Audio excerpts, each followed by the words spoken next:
አባቴ ልመረቅ 3 ቀን ሲቀረው አረፈ። ከመሞቱ ከአንድ ሳምንት በፊት ይቅርታ እየጠየቀኝ ነበር። እኔ ግን ይቅርታ አላረኩለትም ነበር። ኢቭን ሞቶ 3 ዓመት እስኪሞላው ድረስ ስለ አባቴ መልካም ስሜት አይሰማኝም ነበር። እንደ አባቴ እዚህ ምድር ላይ የምጠላው ሰው አልነበር። ሰይጣን መስሎ ነው የሚታየኝ። ዛሬ እሱን ታረቀውና ይቅር በለውና ልትሞት ነው መንግስተ ሰማያት ትገባለህ ብባል ደስ እያለኝ ሲኦልን እመርጣለሁ እል ነበር። ነገር ግን ያሰብኩት አልሆነ። አባቴ አረፈ። ይቅርታ ማድረግ አቃተኝ። እንዴት እንዳቀፈኝ እንደዛ አቅፎኝ አያውቅም እና እንዴት እንዳየኝ አይን ውስጥ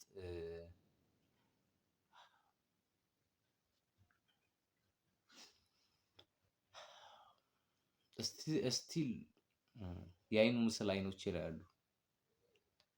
ማውራት አይችልም፣ መናገር አይችልም። እጄን ብቻ ነው ጭምብቅ አድርጎ የያዘውና ሰላም እንዴት ናችሁ? በዛሬው ዕለት ስለ ይቅርታ እናወራለን። አዲስ የሆናችሁ ላይክ፣ ሼር፣ ሰብስክራይብ በማድረግ የዚህ የዩቲዩብ ቻናል ቤተሰብ ይሁኑ። ብዙዎቻችን በእኔ አይነት ስሜት ውስጥ የምናልፍ ሰዎች አለን።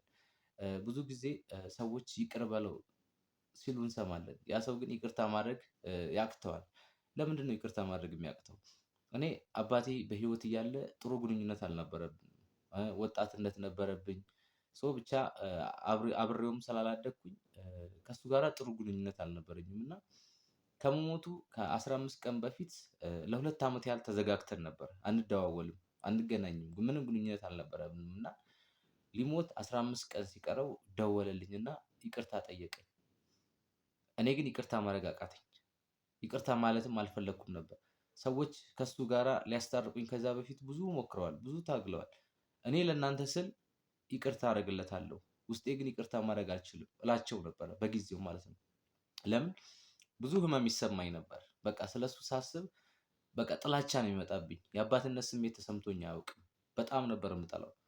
ዛሬ ከሱ ጋር ታረቅ ብባል፣ ዛሬ ልትሞት ነው ከሱ ጋር ታረቅ ብባል መንግስተ ሰማያትን ትገባለህ ቢሉኝ ደስ እያለኝ ሲኦልን እመርጣለሁ ነበር። በዚህ ልክ ነበር አባቴ የምጠላው። ኢቭን እሱም ብቻ አይደለም፣ አባታቸውን የሚወዱ ሰዎች እራሱ አልወድም ነበር። በጣም እጠላቸዋለሁ። በቃ በህይወቴ የምጠላቸው ሰዎች ቢኖሩ አባታቸውን የሚወዱ ገባችሁ? እና አባት ደግሞ ልጁን አይወድም የሚል እሳቤ ነበረኝ። በህይወቴ በጣም የገረመኝ አንድ ቀን ፊልም እያየው ነበር እና የሆነ ፊልም ላይ አባትየው ልጁን በጣም ይወደዋል፣ ይንከባከበዋል፣ ብዙ ነገር ስለሱ ይሆናል እና በጣም ገረመኝ። እንዴ አባት ልጅን ይወዳል ማለት ነው? ወንድ ልጁን ይወዳል ማለት ነው? በተለይ ለወንድ ልጁን አባት አይወድም የሚል ጥላቻ ነበር። በቃ ማሰብም አልፈልግም። እኔ እህት አለችኝ። አባቴ እህቴን እንዴት እንደሚወዳት ለእሷ ሲል የማያደርገው ነገር የለም። ከኔ ጋር ግን ጥሩ ግንኙነት ስላልነበረው በቃ ለእኔ ጥሩ አይደለም፣ ጥሩ አባት አልነበረም በጊዜው ማለት ነው እና ኢቭን ያን ያህል እያየው እንኳን ያንን ነገር ማመን አልፈልግም እና ያ ፊልም በጣም አስገረመኝ። በጣም በነገራችን ላይ እና የሆነች ጓደኛዬ ነበረች። ደወልኩላት። እንዴ ሄሎ ሶሲ አልኳት። አቤት አለችኝ። አባትሽ ሱራፌልን ይወደዋል እንዴ አልኳት። ሱራፌል ወንድሟ ነው። እንዴ እንዴት አይወደውም አሸናፊ? እንዴ ልጁ እኮ ነው አለችኝ። አይ የሆነ ፊልም አይቼ አባትየው ልጁን ይወደዋል አልኳት። እንዴ አባታችን እኮ ነው፣ አንቺንስ ይወድሻል እንዴ? ምን እያልክ ነው አሸናፊ አለችኝ። አይ በቃ አያችሁ፣ በዚህ ልክ ተጽዕኖ አሳድሮብኝ ነበረ ጥላቻ። በቃ እኔ ይቅር ባይ ሰው ነኝ፣ እየበደሉኝ ይቅር ማድረግ ሰው ነኝ። ግን አባቴን ይቅርታ ማድረግ አቃተኝ። በቃ ስለሱ ሲጀመር ይቅርታ ማድረግ አልፈልግም። በቃ በህይወቴ በቃ በዘመኔ በዛን ሰዓት ላይ ይቅርታ ማድረግ አልፈልግም። በቃ በጣም ጠላዋለሁ። በቃ እኔ እንጃ ሰይጣን ነበር የሚመስለኝ። በዛ ልክ ነበር የምጠላው። በቃ የአባትነት ስሜቱ አልተሰማኝም። ገባችሁ? ይህ የሆነው ደግሞ አንደኛ እኔ ከልጅነቴ ጀምሮ በቃ በተነገረኝ ጥላቻ ነው። አንዳንዴ ለልጆቻችን ምን መንገር እንዳለብን ማወቅ አለብን። ያ ሰው ቢበድልም ቢያጠፋም ማለት ነው። ጥላቻን ይዤ ነው ያደግኩት። በቃ አእምሮዬ ላይ ያለ የተነገረኝ እናቴ ላይ የደረሰው በደል በቃ ያንን ከኔም ጋር ደግሞ ጥሩ ግንኙነት አልነበረው። በቃ ከጊዜ በኋላ ነው የተገናኘነው እና በጊዜው ደግሞ እኔ አድርግልኝ ምለውን በቃ በዛ ልክ አያደርግልኝም። ያ ነገር ተደምሮ ጥላቻው አለ። በጊዜው እኔን አላገኘኝም። ከብዙ አመታት በኋላ ነው ፈልጎኝ የመጣው ሶ ያ ነገር ተደምሮ በቃ ለሱ በጣም ጥላቻ ነበረኝ። በቃ በጣም ጠላዋለሁ። በቃ እኔ እንጃ ሰይጣንን እንደዛ አልጠላውም። እና እኔ ልመረቅ 2 ቀን ሲቀረው ነው የሞተው። እኔ አዲስ አበባ ዩኒቨርሲቲ የተመረኩት እና እሱ ሮብ ቀን ሞተ፣ ሐሙስ ቀን ተቀበረ። እኔ ቅዳሜ ልመረቅ ማለት ነው። ከዛ በፊት ምን እላለሁ መሰላችሁ? አንዳንዴ ያሰብነው ሁሉ ይሆናል ማለት አይደለም። በቃ ይሄ ሰውዬ እኔ ምርቃቴ ላይ ይመጣል ብዬ ማምን ሰው ነበርኩ እና በቃ እንደ ምርቃቴ ላይ መጥቶ እንዳይበጠብጥብኝ፣ ገባችሁ? በቃ መምጣቱ አይቀርም። ስለዚህ እንዳይመጣብኝ ብዬ አስብ ነበር። ግን እኛ አሰብነው አይደለም የሚሆነው እና ከዛ በፊት መጥቶ ሞት ቀደመው። በቃ ሞቶ ራሱ በቃ እህቴን እያሰብኩ ነው ያለቀስኩት። በቃ እህቴን በጣም ይወዳታል፣ እሷም ደግሞ በጣም ትወደዋለች እና በቃ ያንን እያሰብኩ ነው ያለቀስኩት እንጂ እንደ ማንኛውም ሰው ነበረ ማየው። በቃ የአባትነት ፍቅሩ ተሰምቶኝ አያውቅም። እኔ የእናትነት ፍቅርን አላውቀውም። ያደግኩት አያቴ ጋር ነው። እናቴ የሞተችው በህፃንነቴ ነው።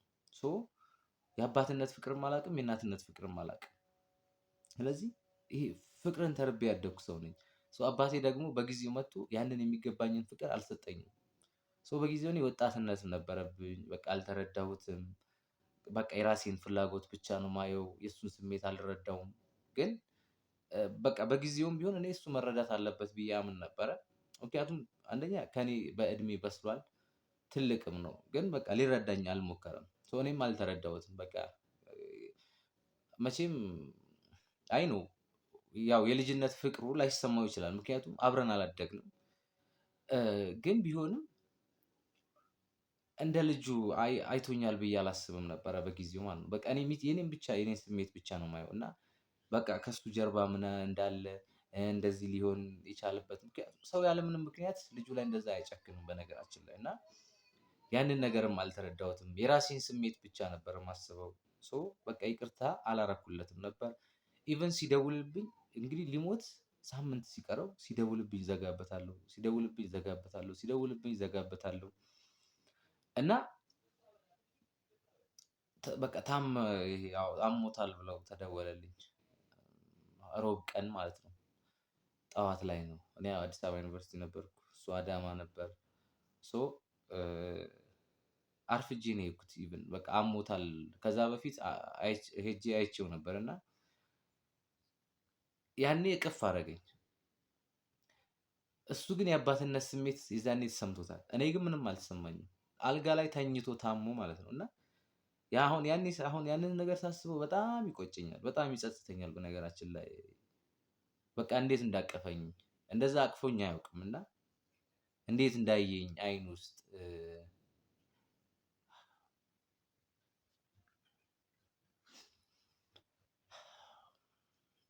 ስቲል የአይኑ ምስል አይኖቼ ላይ አሉ። ማውራት አይችልም፣ መናገር አይችልም። እጄን ብቻ ነው ጭምብቅ አድርጎ የያዘውና እንዴት እንደሚያየኝ በጊዜው ግን ያኔ እኔ ምንም አልመሰለኝም። በቃ ምንም በቃ የሆነ ነገር የያዘኝ ያህል ነው የተሰማኝ። እሱ ግን በቃ ይሄ የልጅነት የአባትነት ስሜት ተሰምቶት እንዴት ነው አባት ልጁ እንደሚያቅፍ እሱን እንደዛ ነበር ያቀፈኝ። እኔ ግን በቃ ምንም አልተሰማኝም ነበር እና በቃ ከዛ እኔም ግቢ ያው ተመራቂ ነበርኩ፣ ፈተና ላይ ነበርኩ። መጣሁኝ። በቃ አያወራም፣ ማውራት አይችልም። በቃ የሄዱ ብቻ በቃ እጄን አቅፎ በቃ አይኔን ነበር የሚያየኝ። በቃ አይኑ ስቲል አሁን ምስሉ አይኔ ላይ አለና ከዛ እኔ መጣሁኝ። በቃ ታመማል አሉኝ፣ ሄድኩኝ። ሲሄድ ሞቷል።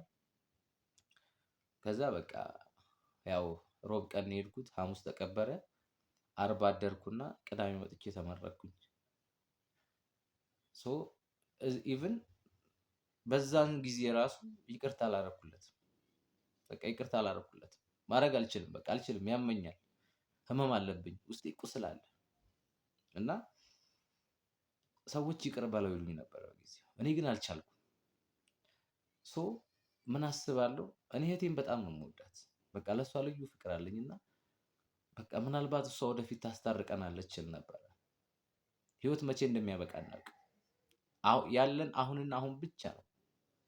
ያው ብዙዎቻችን ነገ እንላለን። እኔም ነገ ስል ነበር። አባቴ ይቅርታ ጠይቆኛል በስተመጨረሻው ላይ ማለት ነው። እኔ ግን ይቅርታ ማድረግ አልቻልኩም እና ዛሬን እንኑር። ዛሬ ላይ እኔ አባቴ በህይወት ቢኖር ራሴው ነበርኩ ይቅርታ ጠይቄው ፍቅሩን ማጣጥመው። ምክንያቱም ፍቅር ያስፈልገናል። እኔ አሁን የፍቅር ረሀብተኛ ነኝ። የእናት የአባት ፍቅር አላውቅም እና በቃ ባዶነት ይሰማኛል ሁልጊዜም ማለት ነው። እና ብዙዎቻችን አሁን በህይወት ያላችሁ አባቶቻችሁ በህይወት ያሉ እድል ያላችሁ አላችሁ፣ ተጠቀሙበት። ጊዜው አልፎ ይቆጫችኋል። በነገራችን ላይ ምናልባት አባታችሁ በቃ የሚያስፈልጋችሁን ነገር ላያደርግላችሁ ይችላል። ባያደርግላችሁ ራሱ ንጹህ ፍቅር ከሰጣችሁ ያበቂያችሁ ነው። የሰው ልጅ በህይወት ሲኖር የቤተሰብ ፍቅር ያስፈልገዋል። ልክ ከፍቅር የራቀች ነፍስ በረሃ ውስጥ እንደበቀለች ተክል ነች። ፍቅር ካላገኛችሁ የፈለገው ሙሉ ዓለምን ብትይዟት ባዶነት ነው የሚሰማቸው። ስለዚህ የእናት የአባት ፍቅር ያስፈልጋቸዋል። በቃ አባቶችም ለልጆቻችሁ የሚገባቸውን ፍቅር ስጡ። በቃ ይሄ ትክክለኛ አባትና ልጅ ሁኑ። ለምን አሁን እኔ በጊዜው አሁን ዞር ብዬ ሳይሆን አብዛኞቹ ልክ እንደኔ ናቸው፣ ጓደኞቼ ማለት ነው። አባታቸውን የሚጠሉ አባታቸውን በቃ የማይወዱ ከአባታቸው ጋር ጥሩ ግንኙነት የሌላቸው ያኔ አላስተዋልኩትም። አሁን መለስ ብዬ ነው የአባትነት ስሜቱ ሲሰማኝ የሆነ ቀን ቆም ብዬ ሳይ አከሌ አከሌ አከሌ አከሌ አከሌ ቢያንስ ከ5 ከ6 ከ7 በላይ የሚሆኑ ጓደኞቼ ከአባታቸው ጋር ጥሩ ግንኙነት የላቸውም። አባታቸውንም አይወዱትም። አያችሁ ምን ያህል አትራክት እንደምታደርጉ እንዴት እንደሚስባችሁ ሳታውቁት። እኔ ምን አለ አእምሮዬ ላይ ይሄ በልጅነት ጠባሳ አለ። ስለ አባት ጥሩ ያልሆነ እሳቤ ማለት ነው። ያንን ነው ሳላውቀው እየኖርኩ የነበርኩት። እኔ ብዙ ሰዎችን እየሰደቡኝ እየበደሉኝ ይቅር ምል ሰው ነበርኩ። አባቴን ግን ይቅርታ ማድረግ አቅቶኝ ነበር እና አባታቸው የሚጠሉ ሰዎች እወዳጃቸዋለሁ። በቃ ጓደኞቼ ያደርጋቸዋለሁ። ስለ አባት መጥፎ መጥፎ ነገር አወራለሁ። በቃ አባበስባቸዋለሁ እና ደስ ይሉኛል። ያ ነገር በልጅነት ይዤ የመጣሁት ይሄ ጠባሳ ነው። የማይሆን ነገር ስለ አባት እንድረዳ አድርጎኛል። ብዙ ነገሮች ለአባት የተዛባ አመለካከት ኢቭን እኔ ልጄ በእኔ አይጠራም ብዬ የማምን ሰው ነበርኩ። በቃ አባትነት ይሄ አይበቃም፣ በቃ ወንድ ልጅ ለአባትነት አይበቃም ብዬ የማምን ሰው ነበርኩና አሁን እድሉ አላችሁ። ይቅርታ ማድረግ ያቃታችሁ ብዙዎች ሰዎች አላችሁ። ያው በእርግጥ ህመምን ቁስልን ጊዜ ነው የሚያድነው። ግን አንድ ቁስል ደግሞ ቶሎ የታከመና ቶሎ ያልታከመ ቁስል እኩል አይድንም። በነገራችን ላይ እኩል አይድንም። ቶሎ የታከመው ቶሎ ይድናል፣ ያልታከመው ግን ጊዜ ይፈጅባቸዋል። እኔ ለአባቴ ይቅርታ ባለማድረጌ ብዙ ነገሮችን አጥቻለሁ። ገባችሁ? ይቅርታ አለማድረግ ማለት ይሄ መጥፎ ለሆነው ስሜታችን ሀሳባችን በቃ ለዛ ማደላደል ነው። ያ ደግሞ ይጫወትባቸዋል። በጥላቻ ውስጥ ነው ያላችሁት። በጥላቻ ውስጥ ሆናችሁ የምታስቡት የምትኖሩት ህይወት እያንዳንዱ ነገር ደግሞ ውሸት ነው። ገባችሁ? ስሜታችሁን ነው የምትኖሩት። ይቅርታ ለማድረግ ምን ያስፈልጋቸዋል? ጊዜ ያስፈልገዋል። አንድ ሰው ራሳችሁን ማከም፣ ስለ ይቅርታ ማሰብ። እኔ አባቴን ይቅር እንዳደረገ ያደረገኝ ፍቅር ነው። ሳነብ በቃ በአንዳንድ ነገሮች ላይ ሳይ በጊዜ ሂደት ምን እያልኩ መጣሁ? በቃ አባቴን ይቅርታ ማድረግ አለብኝ። ሞር ደግሞ ፍቅር የሚባለው ነገር ሲገባኝ በቃ ምክንያቱም ጠላቶቻችሁን ውደዱ፣ ይቅር በሉ፣ ይቅር እላችኋለሁ ነው የሚለው እግዚአብሔር። እና እኔ ደግሞ አማኝ ነኝ፣ እምነት አለኝ። በእምነቴ ደግሞ ይቅርታን ነው የሚፈቅደው። እኔ ግን ይቅርታ ማድረግ አቅቶኝ ነበር። መጽሐፍ ቅዱስን ማንበብ ስጀምር በቃ ስለ ፍቅር ሲገባኝ ለአባቴ ለመጀመሪያ ጊዜ ይቅርታ አደረኩለት። ከሞተ ከሁለት ዓመት ከምናምን 3 ዓመቱ ላይ በቃ የአባትነት ስሜት ተሰማኝ። ሄጄ ፌስቡክ ላይ ሰርች አደረኩት፣ ፈለግኩት። ስለ እኔ የፖስተው ነበር። ልጄ መኩሪያዬ ጌጤ እያለ እኔና እህቴን ይፖስት ነበር። ለመጀመሪያ ጊዜ ያን ቀን አለቀስኩ። ምናልባትም ሞቶ ካለቀስኩት በላይ ያን ቀን ያለቀስኩት ይበልጣል። ያኔ በቃ በጥላቻ ውስጥም ሆኜ ነበር የማለቅሰው ማለት ነው። ያን ቀን ለመጀመሪያ ጊዜ የአባትነት ስሜት ተሰማኝ። ለካ አባትነት ከባድ ነው እንዲህ አልኩኝ። ለካ አባትነት ይሄ ነው።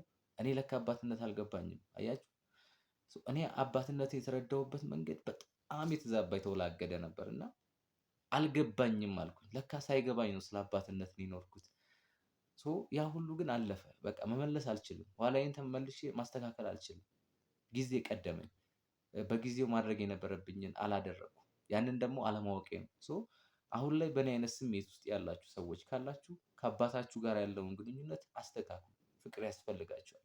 ኋላ ጊዜው አልፎ ከሚጸጽታችሁ ዛሬ ላይ ተማሩበት እና የአባታችሁን ፍቅር ውሰዱ። በቃ ህይወታችሁ ሙሉ የሚሆነው የእናት የአባት ፍቅር ሲኖራችሁ ነው። እና በቃ ይቅርታ ለማድረግ ራሳችሁን ስለ ይቅርታ አስቡላችኋለሁ። እና እኔ ዛሬ ለአባቴ በህይወት ቢኖር ይቅርታ አደርግለታለሁ፣ ይቅርታ አድርጌለታለሁ። እና ራሴው ይቅርታ አባቴ እኔ በቃ ስላላወቅኩ ነው። በቃ ወጣትነት ተጭኖኝ ነው። እና ይቅርታ አድርግልኝ ብዬ የአባትነት ፍቅሩን እወስድ ነበር። ግን አላወቅኩም። በቃ እንደዚህ የሚያስተምረኝ ሰው አልነበረም። ስለ ይቅርታ አላውቅም ነበር። ስለ ፍቅር አላውቅም ነበር። ስለ አባትነት አልገባኝም ነበር። እና በዛ ልክ ነበረ እኔ ጥላቻ ውስጥ ገብቼ በቃ የማይሆን ህይወት ውስጥ የኖርኩት። እና እድል ያላችሁ ተጠቀሙበት፣ ከኔ ተማሩ። ይህን ቪዲዮ ለብዙ ሰዎች ሼር አድርጉት። አብዛኞቻችን በእኔ አይነት ስሜት ውስጥ የነበሩ ሰዎች አሁንም ያሉ ሰዎች አሉ እና ይህ ቪዲዮ ለብዙዎቻችን ይጠቅማል። በቃ ይቅርታ ማድረግ አለብን። ይቅርታ የምናደርገው ለዛ ሰው ሳይሆን ለራሳችን ነው። ለራሳችን ጤናማ ህይወት ለመኖር እና እወዳችኋለሁ። አዲስ የሆናችሁ ሰብስክራይብ፣ ላይክ፣ ሼር አድርጉልኝ። ይመቻችሁ።